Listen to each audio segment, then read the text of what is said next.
Muy buenos días a todos. En primer lugar, quiero agradecer a la Asociación Española de Cirugía Podológica la diferencia que ha tenido conmigo y al invitarme para poder compartir con ustedes esta mañana y poder hablar sobre diversos temas de la cirugía del alus valgus. A lo largo de la mañana, la última charla antes del café, y bueno, ha sido bastante largas las conferencias y vamos a intentar hacerlo un poco más corto y casi la mitad de lo que yo iba a hablar, ahora lo ha hablado Luke, ahora justamente antes, con lo cual vamos a saltarnos muchas cosas sobre la disección lateral y todo esto y vamos a intentar hablar sobre cuáles serían los pasos de la disección anatómica. Que fue Luke porque me ayudó a hacer esta charla. Bien, ¿cuál es la idea? Hablando de disección anatómica, cuando hablamos de la disección anatómica entendemos un método de trabajo en cirugía podológica. Es una forma de trabajar. Digamos que la mejor manera de entenderlo es eso. Es una forma de trabajar que engloba desde una planificación de la incisión, tenemos que planificar una incisión, tenemos que hacer una disección por planos, tenemos que preservar la vascularización e inervación de la zona, exponer el campo quirúrgico, repararlo y cerrarlo. Más o menos eso englobaría todos los aspectos del concepto de disección anatómica de la primera articulación metatarsofalángea, la forma de trabajar en la cirugía del alus valgus. No vamos a hablar de las técnicas estructurales de reparación, de las técnicas concretas, que eso vamos a hablar, va a haber otras conferencias, sino tampoco de la incisión y el cierre. Vamos a intentar hablar de la disección, de la preservación de la vascularización y la exposición del campo. Bien, estos principios aplicados a la cirugía del alus valgus, específicos sobre la primera articulación metatarsofalángea, los podríamos resumir en la disección por planos, la liberación lateral plantar secuencial, que es lo que acabamos de ver, unas estrategias de incisión capsular, un balance de la cápsula articular, que es lo que también nos ha hablado el doctor Cicchinelli, y un cierre por planos. Digamos que, yendo paso por paso, la disección por planos comienza en el 95% de la cirugía que hacemos los podólogos, quitando la cirugía ungueal, aparte de la cirugía ungueal, el 95% de la cirugía que nosotros hacemos, nuestra clave fundamental es el hueso, es decir, nuestro punto clave es el hueso. Se trata de llegar al hueso, casi siempre. Y las técnicas de disección universales nos hablan de 5 planos con 3 intervalos de disección. Los planos son la piel y fascia superficial, la fascia profunda, tendón, músculo, cápsula, periósteo y hueso. Estos son planos universales que se usan para cualquier articulación del cuerpo humano. Sin embargo, antes de eso, la disección se realizaría, los intervalos de disección entre las 5 capas son entre la piel y fascia superficial y fascia profunda, en nuestro primer intervalo de disección, fascia profunda, tendón, músculo, nuestro segundo intervalo de disección, y cápsula, periósteo, hueso, nuestro tercer intervalo de disección. Bien, sin embargo, en la articulación metatarsofalángea tiene unas características anatómicas un poco específicas, un poco peculiares, lo que hace que estos planos de disección no sean tan reales. Nosotros no hablamos de 3, sino digamos que estos 3 planos, fascia profunda, tendón, músculo y cápsula, periósteo, los englobamos en uno. Con lo cual se simplifica mucho más la disección de la primera articulación metatarsofalángea. Y hablaríamos de una disección entre la piel y fascia superficial a la fascia profunda, tendón muscular, cápsula, periósteo en un plano y de ahí a hueso, el último plano. Llegaríamos a nuestro punto clave. La disección entre la piel y fascia superficial se puede realizar, digamos que la fascia profunda es una disección recta, vasos y nervios superficiales quedan arriba, quedan dorsales, se puede realizar por sticker de Metzenbaum, con el bisturí, como queramos, con una gasa. Y la idea en la primera articulación metatarsofalángea es dejar la fascia superficial arriba y llegar a la fascia profunda. En este caso, repito, engloba el concepto de tendón, músculo y periósteo, como si fuera un mismo plano de disección. Este vídeo que no se ve, no lo sé bien, este otro vídeo.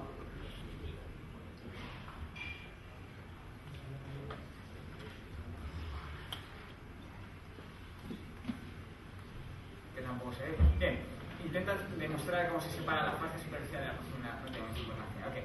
Digamos que llegamos a este punto, es en el que hemos separado la fascia superficial de la fascia profunda, en el que observamos este plano de disección que es el tendón, cápsula, periósteo, todo junto. Vale, el siguiente plano de disección será directamente el hueso, no vamos a entrar a más divisiones que entraríamos en otras partes del pie o en otras localizaciones anatómicas. La libración plantar lateral, una vez que se ha realizado la disección medial, la libración plantar lateral engloba los aspectos que justamente acabamos de hablar. ¿Vale? Clásicamente, muy brevemente, clásicamente hablamos de 4 pasos. Uno es entendemos que es un proceso secuencial que vamos haciendo poco a poco. El objetivo de la liberación plantar lateral es quitar la contractura lateral que existe en la deformidad del alus valgus. Está íntimamente ligado al concepto de tracking y en esto sí nos vamos a detener ahora un poco. Requiere una valoración intraoperatoria, que es lo que hemos estado haciendo ahora. Y digamos que los 4 pasos, 4 procesos que engloba es comenzaría con el tendón aductor, que es la sección del tendón aductor. Una vez que hemos quitado el tendón aductor, quitaríamos el ligamento suspensorio lateral.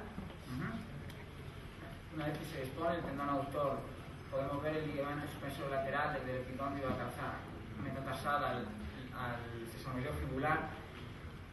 La idea de quitar esto, y como muy bien ha comentado Luke, clásicamente se pensaba que esa contractura era necesario quitar ese ligamento para poder posteriormente derrotar estos sesamoideos por debajo de la cabeza, y hoy entendemos que ese no es el concepto real, sino el concepto es que tenemos que mover la cabeza aquí. Pero tanto para mover la cabeza aquí como para rotar, como se quiera ver, es necesario cortar este ligamento. La idea es un poco, esta es la imagen intraoperatoria del ligamento, el elevador de Freer, haciendo la suspensión del ligamento con un bisturí, se coloca en esa zona y se libera. Entonces, en la misma imagen de antes podemos ver el sesamoideo, la posición del sesamoideo. La idea es si nosotros no conseguimos quitar esta contractura, la cabeza no consigue rodar. Es decir, una vez, y eso nos ha pasado en el intraoperatorio a todos, después de hacer la osteotomía, nos resulta muy difícil trasladar la cabeza, mucha fuerza, mucha tensión. Posiblemente el problema sea que no estamos consiguiendo liberar esta zona bien. Este es un triángulo que intenta mostrar que la cabeza está como si tuviera que subir una cuesta, ¿vale? Como que tuviéramos que elevarla, y el desplazamiento del fragmento capital es muy difícil en esas condiciones. Una vez que hemos quitado el ligamento suspensorio lateral, el siguiente paso sería el tendón deflexor corto, que sería este de aquí. Bien, esta es la imagen intraoperatoria que hemos visto antes y la exéresis del sesamoideo lateral. Bien, ¿cuál es la idea clásica? La idea clásica es que una vez que hemos quitado el tendón aductor, el ligamento suspensorio lateral, hay que tener cuidado. ¿Ok? Es decir, ¿seguimos liberando o no seguimos liberando? Es un poco difícil de saber.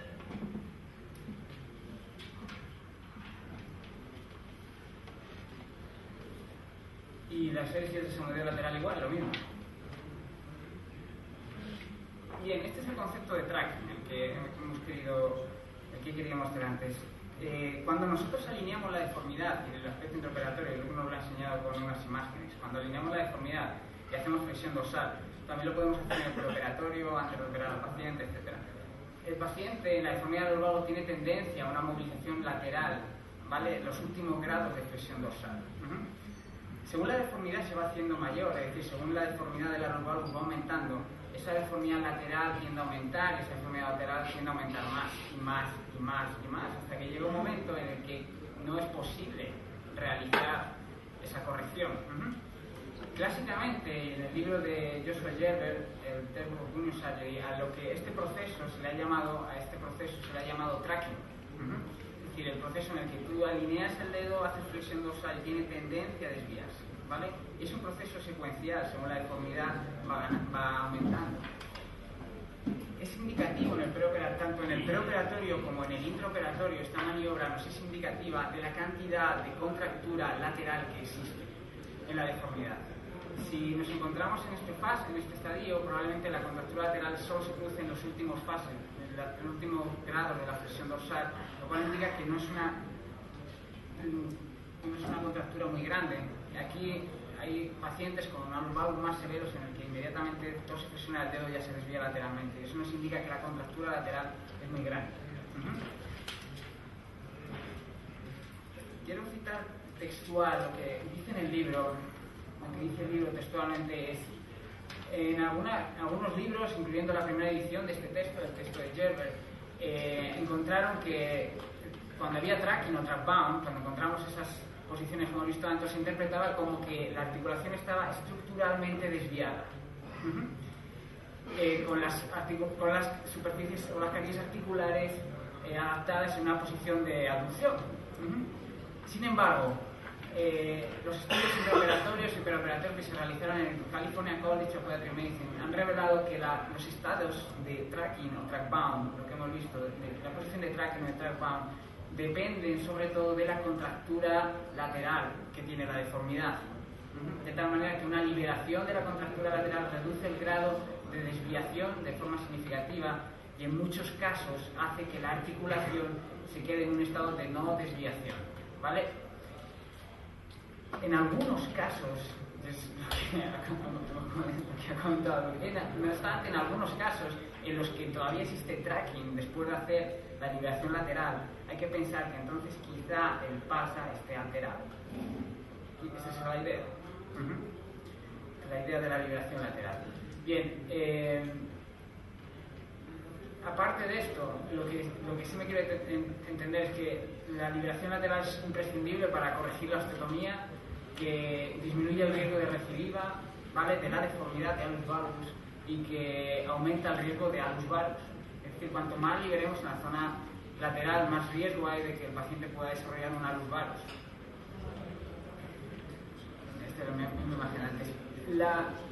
Lo que a mí me gusta mirar a los pacientes en las radiografías es esta posición del sesamoideo respecto a la base de la falange. Y está claro que para corregir esto aquí, la distancia que hay aquí no es la misma que hay aquí ahora. Es decir, aquí hay más distancia. Y para que eso se pueda poner ahí he tenido que liberar esa zona bien. Ya que si no consigo liberarla es muy difícil volver a colocar en su posición la cabeza.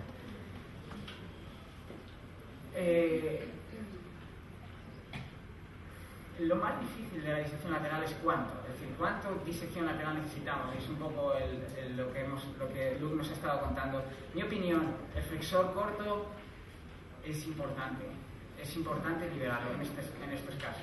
Flexor corto y la fascia plantar, es decir, la inserción de la fascia plantar distal en esta zona, mantiene y fija, es una fuerza deformante que fija la deformidad del alus valgus, aumentando el ángulo IM y impide la corrección.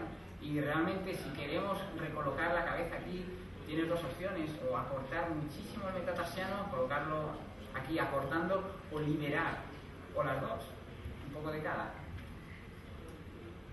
Bien, esta es una osteotomía de Austin, el mismo proceso. El espacio que hay aquí y el espacio que hay aquí no es el mismo, ¿vale? Y esto, para conseguir este espacio, hemos tenido que hacer liberación lateral. Una osteotomía de Austin fijada con un pin absorbible, justo en el intraoperatorio, justo el postoperatorio inmediato, 6 semanas, 3 meses, 6 meses. La idea es que la posición se mantiene.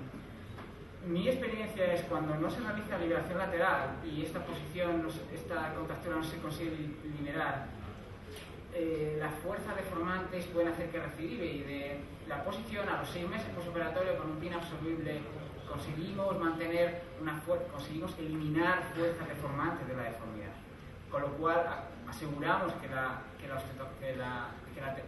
evitamos recidivas, ¿ok? Aunque aumentamos el riesgo de alus valgus.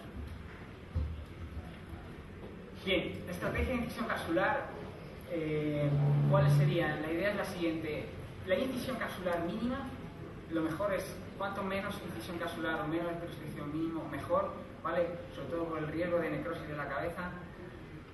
Hay más de 9 incisiones descritas en la literatura, y esto es un poco como la técnica. Cada cirujano tiene su incisión preferida: la T, la L, la V, U, movimiento de Washington y el U. Algunas tienen sus ventajas, otras tienen sus inconvenientes. T, la invertida vestibular, okay. Depende de la técnica de osteotomía a realizar, ¿vale? Probablemente necesitemos diferentes tipos de incisión de la cápsula. Y vamos a hablar de esto, la comunicación superior. Tiene que ser suficiente para realizar la osteotomía, y lo más importante, y por eso la disección de la cápsula es importante que sea mínima, es que mantenga la vascularización del fragmento capital. Esta es una incisión lenticular, ¿vale? Para una osteotomía de Scarf, que realmente funciona muy bien cuando este colgajo se aproxima hacia acá y está hacia arriba. Es una incisión medial, y una de las perlas que me enseñó Luke es que lo bueno de ciertas incisiones capsulares mediales es que la cicatriz la dejan en el medio, ¿vale? de la deformidad, y eso es bueno porque crea más fibrosis y evita una recidiva de la deformidad. Otra incisión, la clásica del instituto, la incisión en T, que es esta de aquí, bien, comienza con una incisión lineal longitudinal, y esta incisión nos permite ver la cabeza metatarsal, la base de la falange. Lo importante de esta incisión, tanto la que es lenticular, en T, es importante es preservar el pliegue dorsal sinovial. Esto va a hacer que el rango de movimiento articular sea bueno, que se mantenga la vascularización del fragmento capital, y que nos permite también la salida extraarticular de la osteotomía, de la osteo. Vamos a verlo. Cuando hacemos la disección de la cápsula dorsal en esta zona, si mantenemos el pliegue sinovial, esta es un poco la idea, colocar el elevador de Fried aquí y mantener el pliegue sinovial dorsal adherido a la cápsula, adherido a la cabeza, perdón, esta es la idea.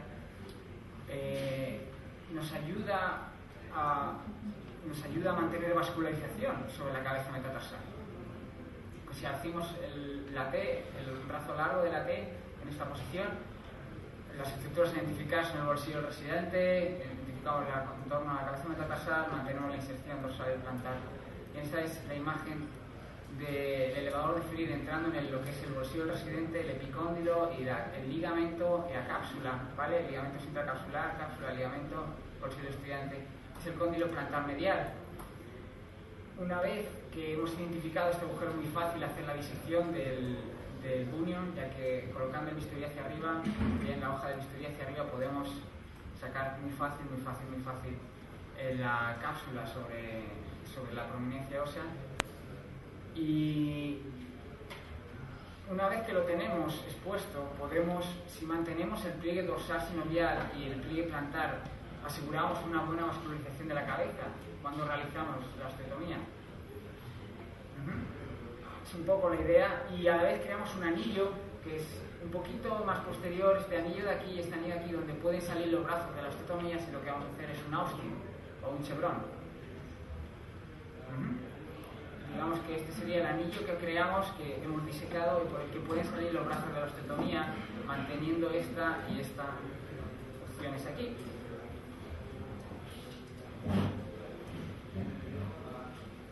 La otra cuestión por la que... Sí, ya está.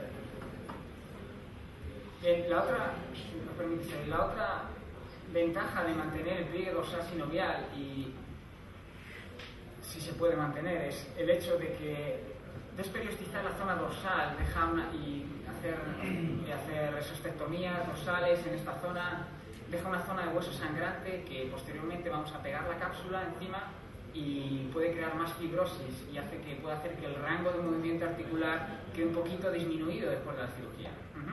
Entonces la idea sería, si conseguimos, si se puede, en ocasiones el paciente tiene exóstosis dorsales y no se puede hacer nada, hay que quitarlas, pero si se puede mantener, nos ayuda a que creamos menos fibrosis dorsal, ¿vale? Ya que no hemos despegado eso, y hace que el rango de movimiento articular pueda ser un poquito mejor, el paciente pueda tener una rehabilitación un poco más temprana. En la esostectomía, sin entrar, la idea básicamente es que hay que quitar solo la cantidad de hueso que sea necesaria. Estamos, creo, cansados de todos esto. No intentar corregir la deformidad con la esostectomía, evitar el staking o afilamiento, que intentamos afilar la cabeza metatarsal, intentar corregir el IM a base de quitar bunion, no es una buena idea. La ostectomía debe hacerse en el plano dorsal medial, que es el plano de ostectomía, y es importante que se visualice la diáfisis metatarsal mientras se hace la ostectomía, preservando el cóndilo plantar medial. De esta forma evitamos luxaciones del sesamoideo tibial y mantenemos la articulación congruente. Digamos, la idea es la cantidad de sostes que hay que quitar es esta, es una posición plantar dorsal medial, y evitamos llegar hasta aquí para quitar el cóndilo plantar medial, ya que eso nos puede dar posteriormente luxaciones del sesamoideo tibial en esa zona. La corrección de la osteotomía no se hace a costa de la ostectomía, sino que otro problema es cuando hacemos mucha ostectomía por aquí, te queda menos hueso para rodar. Ahora, si quieres rodar la cabeza, hay menos cantidad que si hacemos una ostectomía mínima. La cantidad de hueso que puede rodar ahora haciendo un Austin, un scarf o cualquier ostectomía de desplazamiento es mucho mayor, más estabilidad. Para la ostectomía, esta sería un poco la visión dorsal. Bien, se marca la ostectomía. La idea es se marca, si te gusta, a por ello, ¿vale? Si no, la puedes cambiar, y si no te gusta, modificamos. Es importante visualizar la diáfisis lateral mientras se hace, y la idea, lo ha comentado Luke en la anterior charla, es preservar este epicóndilo, ¿vale? Para mantener una buena congruencia. Y no es buena idea tampoco quitar todo esto, sino mantener este surco, el surco del epicóndilo lateral, para que la base de la falange pueda mantener una buena congruencia articular. Es un poco la idea. Se retira la sóstosis. Si el paciente tiene sóstosis dorsal, hay algún limitus o algo de eso, es necesario quitarla, hay que quitarla. ¿Ok? Y se realiza la osteotomía, que ustedes quieran, y cerramos. La idea es un poco, una vez que hemos hecho todo esto, la disección anatómica, hemos abierto por planos, la idea es cerramos por planos. Entonces, digamos que lo que hemos diseccionado en un plano, tenemos que suturarlo en un plano, entonces tenemos que suturar cápsula, músculo, tendón, fascia profunda en uno, todo esto en un plano, y posteriormente fascia superficial y piel en otro. Sería un poco la idea. Esta es la imagen clásica que siempre, lo que hemos hablado antes, siempre se ha comentado. La idea de pensar en la zona medial era para derrotar los sesamoideos, y esto sabemos que hoy que no es cierto, ¿vale? La idea es, los sesamoideos no van a cambiar de posición, lo que tenemos que hacer es rodar la cabeza encima de los sesamoideos. Cerramos la cápsula, o la que hayamos hecho, y subcutáneo, piel, subcuticular, si quieres, esterilidad, como queráis. Bien, ¿cuáles son las conclusiones de la idea de la disección? La disección anatómica permite realizar un abordaje anatómico y completo de la deformidad de la luz valgus. La idea es,